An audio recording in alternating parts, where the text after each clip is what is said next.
Our next speaker, SHETalk, for Solutions Housing Equality, is another one. If you notice, all these women are She Sonicals at one time. Sharon was 4 years ago, I want to say.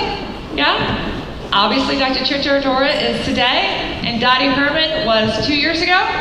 She is the CEO of Douglas Elliman. She's going to come up and tell you about her story. It's absolutely phenomenal. And the rest, I'll let leave it about that. I'm so happy that I can tell each one of these women, my personal friends. She's a phenomenal lady in the space of dealing with another side of aspect of real estate. Thank you. So I'll take it away, Dottie. Well, do I need a mic or can I? You can do it, you got it. Can I do this? Okay, first of all, I'm blown away by the first two speakers. I'm almost embarrassed to be here because my story and what I'm supposed to talk about is building a business. And of course, building it in the future probably will look a little different than when I built it. However, I really think that I do have a good story and I built successful people. And there's a lot of people that know how to build businesses. But I want to talk about building a successful business because anybody can really Google. I mean, you could go to Google and Google how to build a business or how to build a business plan, and it will give you the words and the exact way to do that. And then if you find people to support you, and I've gone to many things that were investor meetings where people that have new ideas come up and they talk about it and they try to get people to invest in them. So you can find that if you can sell something and you have an idea. But I really want to talk about something that I think, even being a smart person, some people miss. I am doing this an old-fashioned way because my teleprompter and my PowerPoints didn't arrive, so I'm going to kind of ad-lib it, but thank goodness I know what I'm speaking about since I wrote it. But I think numbers are really important, and obviously we have to put numbers together to raise money, we have to put projections together. But the people that really build successful businesses are usually passionate. They really want it. Sometimes it's not always the smartest person that wins. Okay, and they understand the word culture in business. Now, even though we hear about all this artificial intelligence, there's still people that have to run these businesses, at least for now. And culture is something that you might hear, but I worked for Merrill many years, and they would take their brightest guys and they'd put numbers together and they'd say 1 + 1 = 3, and they never really thought about the word culture. And I believe that culture is like a company mission statement, and in some sense, the culture of a company is the glue that keeps that company together. The number one key in building a successful business is passion. Obviously, I don't think anybody can be outstandingly successful if they're not really passionate about what they're doing. Persistence, because there's a lot of rejection. You see people when they're successful, but you don't know about all the times that they failed and people said no, not happening, you're not any good, and they just kept on going back. So being passionate is so important.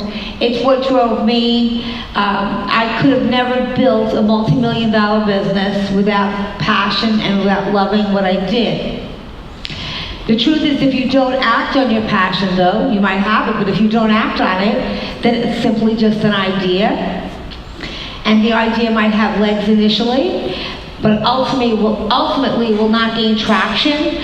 So you need to be, when you own a business, you need to be willing to eat, sleep, and breathe that business. And for women, I will say that it doesn't balance out equally. Like they say, oh, you can have it all, and I'm a great mother, I have kids, I'm a great husband, this, that, the other thing, I have a great business. Well, that's tough to do, and it's kind of a balancing act, and you can't say I have to go home okay, when you have a business and things and you need to be there. You are building the business through hard work and channeling your passion. Okay, I started my business when I was 29 years old, and I'm going to tell you a story that when I talk about this story, people don't even believe it, and sometimes I don't believe it.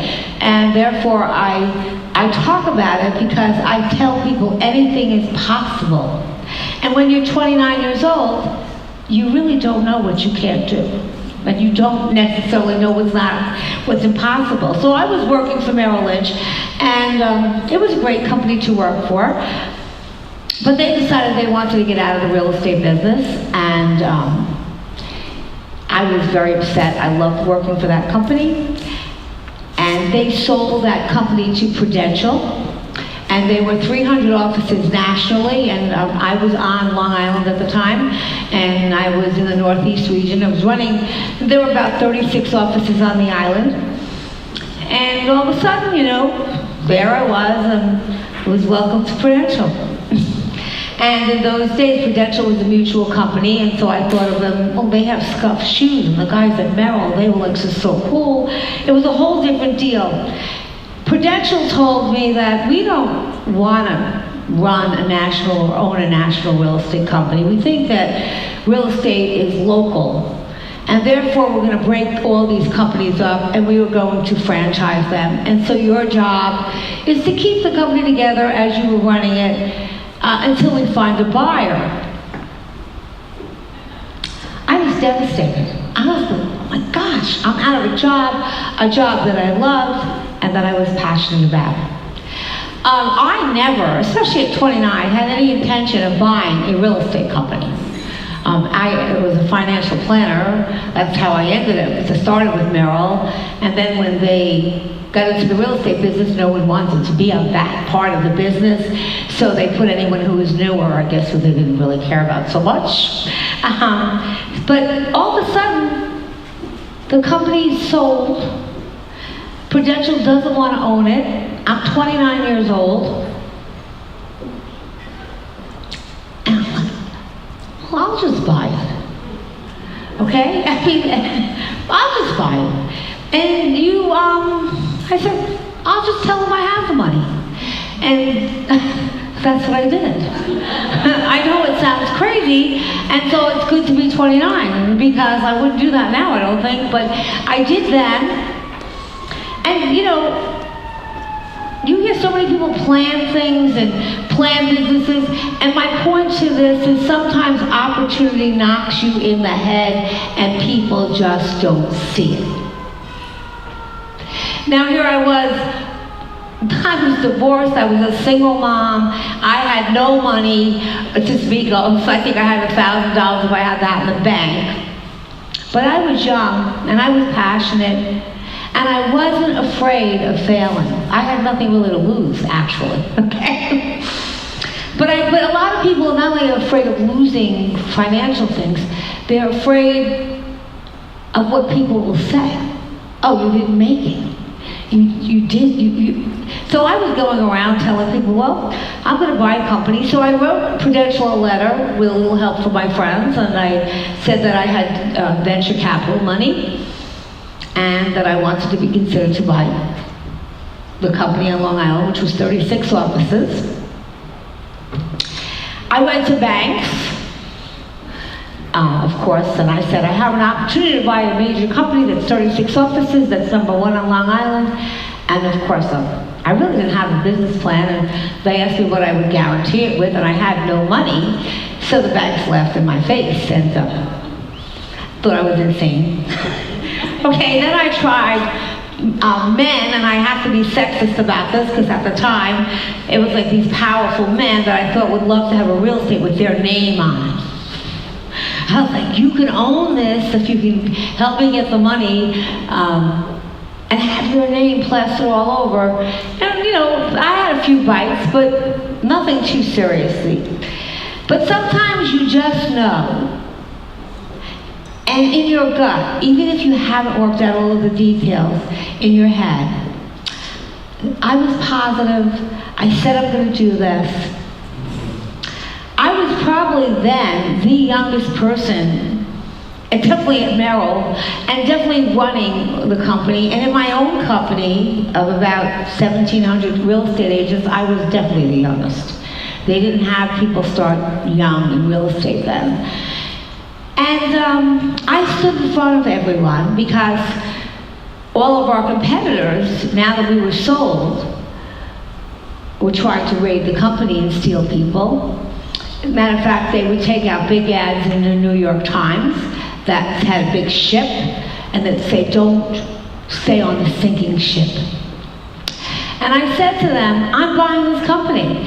And in their hearts, they knew me, and they knew probably I didn't have any way of getting the money, but they wanted to believe in me, and so they did. I said, stick with me, don't leave. I'm buying the company, and together we're strong, and together we're gonna do this. And guess what? I didn't lose this one person. They stayed with me. I had to, though, then eventually convince Prudential when they found out I had no money, see, because I had told them I had venture capital money. And some of the ladies that worked with me had husbands that helped me do business plans and things of that nature. But when it really boiled down to it, eventually, about a year later, Prudential found out I had no money, and they said, well, we really can't do this. I said, but you have to. And then, of course, all the people in my company, all 1,700 or 1,800 of them, wrote petitions. They wanted me to run the company, and they wanted me to have it. And I said, I'm the best person, but I think that my passion came through to them, and I watched people try to push their businesses or try to get funding for it, and sometimes I say, well, they're not saying it well, they're not passionate about how they're projecting it, and passion counts.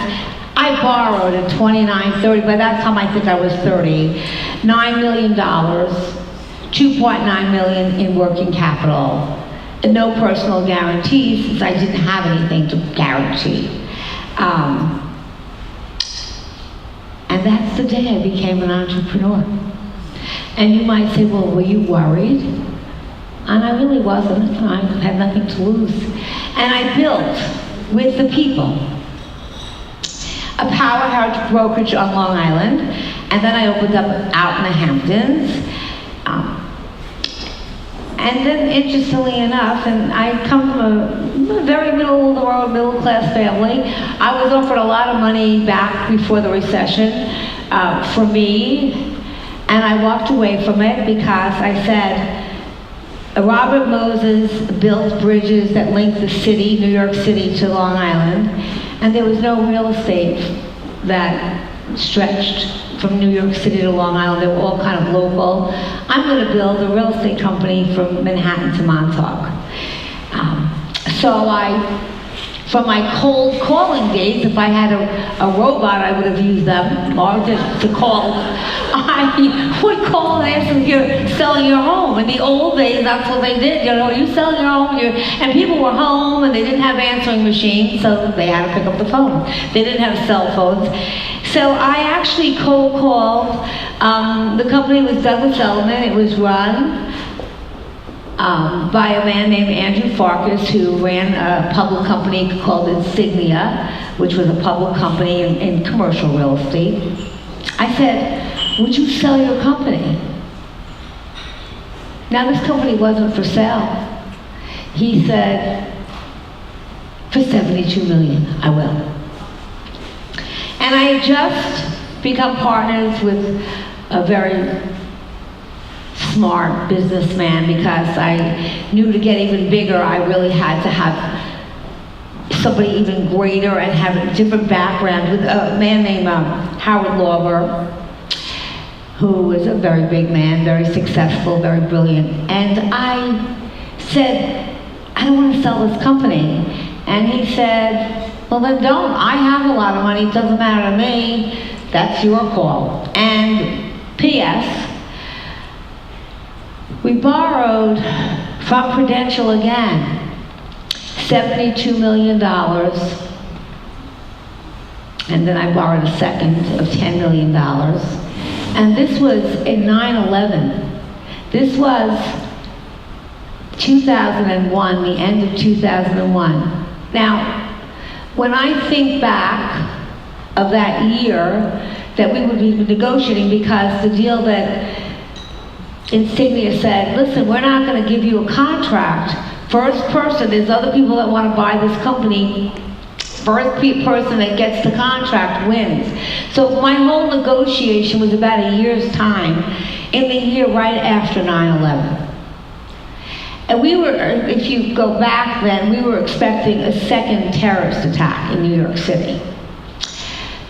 We would be doing numbers. I was dealing with the Prudential financial guys who I owe so much to.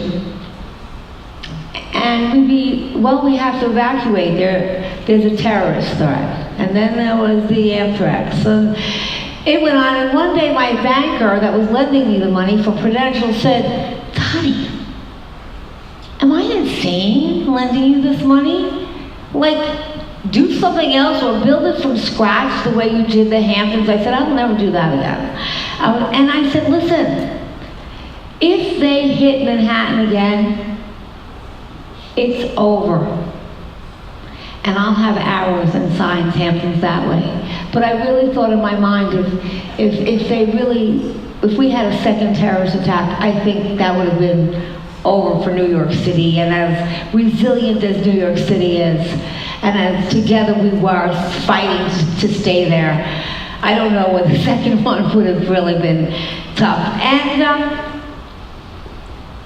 myself and my business borrowed after 9/11, a year later, 72 million, 82 million actually. And I bought Douglas Elliman. I walked in front of God knows how many people who, again, I think I grew up in a very great place, but it's the New York City people are like, what are your credentials and where are you from? And like, why do you dress nice? I said, well, there's a store or two if you really search on Long Island and stuff. But some places have good stores, not just Manhattan. And I said, I don't want to have any respect from you guys because I have a title and I'm the CEO. I just want the opportunity to earn it. That's all I ask, just give me the opportunity to earn it. And they did. And when we were doing the business plans with Prudential, there's something they call breakage, and that's kind of when you buy a company, how many people will leave. And there's a number they put in, and I said, I'm not going to lose anyone. And there's like, no way, you will never. I didn't lose anybody because I understood culture. I'm pleased to say we are the third largest company in America. We now have offices in Boston, California, Connecticut, Florida, and Westchester. And in 2017, our revenue was $27.4 billion, and I did pay off the debt. Thank you. And I say this, and I can always kind of tear up about it. My father was a city worker. My mom died when I was 10. I just wasn't afraid to ask. And I hope that I share with everyone in this room that in business, you might get a million no's, but never be afraid to ask. And the next thing I did was I really grew my people. They would come to me all the time and they'd say, Dottie, how do you do this? How do you get a listing? How do you close on this $1 million property? How do you get a mortgage? And I would not always know the answer, but most times did, and say to them, when you're building a business, well, what do you think? Well, they didn't really want to think. They wanted me to give them the answer. And part of building a successful business, I think, is getting your employees to grow and think. And so I'd say, well, information's out of business now, because in those days you could dial the 411 and get information. I'd say, write down your question to me and put down how you think you would solve it, and then you can come to me. Well, half the people were too lazy to write it down, so that got rid of half of them. Okay? And the other half, when they actually wrote it down, they kind of really did know the answer. They just didn't have the confidence. And I think that being a business, running a business, you want them to get that confidence. It would have been easier for me to answer their questions, but I didn't. And I think that being a good mentor is what you need in business and in running a business. Teach people, invest in your people, teach them to trust themselves, and you give them confidence. If they never do it, if they never have the opportunity to do it, they'll never get confidence. So my office lines got shorter and shorter, and I found that now people would come to me and they'd brag about the listings they got, and they didn't have to ask me so many questions. And sometimes I see people running companies and managers that are insecure, and they want those lines of people because it makes them feel good. And I guess when I was younger and I was brand new, I thought that too. But that's really not what you want. You want, as a business leader, you want people around you that are actually better than you. And you want them to be independent of you. And I learned that at Merrill Lynch when the first week I was there, they wrote, "Put down your replacement." I'm like, "My replacement? Like, I didn't even start yet." And they're like, "If you don't have a replacement, you can't grow." And I see in businesses many times that the people that run them are insecure and don't sometimes promote or put people that they fear might be better than them. To me, that's what makes a successful leader. Someone who goes out and finds those people and helps grow them. I know that you, in building a business, you are going to have disappointments. As part of the business, you're going to have setbacks. But I would go home and cry and then get back in the game. Never see where they can hit you, but I mean, I had many of a crying moment. But the company that I built supports success, but it supports failure. In fact, we don't think of failure in the traditional sense of the word. We think of failure as situations where you put yourself out, that you tried, and even if it didn't work out the way you wished, you learned from it. The only thing I insisted on in my company is that they don't break the law, because I don't like wide stripes. They make me look fat, and therefore I don't want to go to jail. When I was at Merrill, I learned a lot, and that's why I always say if you work for a company that they teach you, their employees were their biggest assets. And I just read an article, and so let me say it this way: the right employees are your biggest assets. I installed a culture of learning that never ends. Training your company, being a mentor, having continuing training, and I send them for courses that I pay for. It shows them that you care. It lets them spread their wings, and it's somebody. And kind of that's how I decided to start teams, and I did start teams in the real estate business, because people would get to a point, and I would watch it, and when they got to a point where they felt they couldn't go any further, even if they went to a company that wasn't even as good, once they felt there was a ceiling somewhere, for those who wanted to get higher than that, they left the company. So I said, I'm never going to have a ceiling. You know, I'm going to make it worth their while not to start their own company, to stay with me and build and make it beneficial for them to stay and build their own brands. And that's why you'll see them on $1 Million Listing, their brands within the brands. I did many social interactions. Studies show that happy employees are more productive, they're more loyal, and they stay with them. And I encourage a lot of get-togethers. You know, my business is a lot of referrals.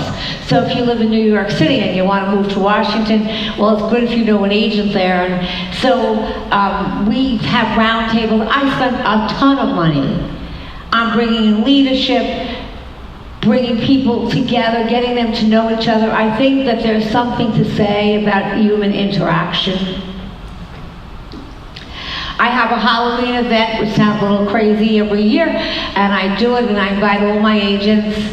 I've had Bette Midler be a keynote speaker. She was great, by the way. I had Randy Zuckerberg. I've had God knows how many. And then we have a big costume party, and people kind of, when they're in costume, have fun. And it's 3 or 4 days, and we have dancing contests, and it's just a lot of fun, and people really get to know each other, and I think that's part of the success of my company. It's like a big family. A little dysfunctional sometimes, but it is like a family, and I think that goes a lot. I have them, I'm very inspirational, and it costs me a lot of money to do this, so people say you're crazy, but we rented the Radio City Music Hall the last 4 years, and had the Rockettes, and we have our awards ceremony there. And so the top people walk across the radio music center, and that is a feeling of, you just see their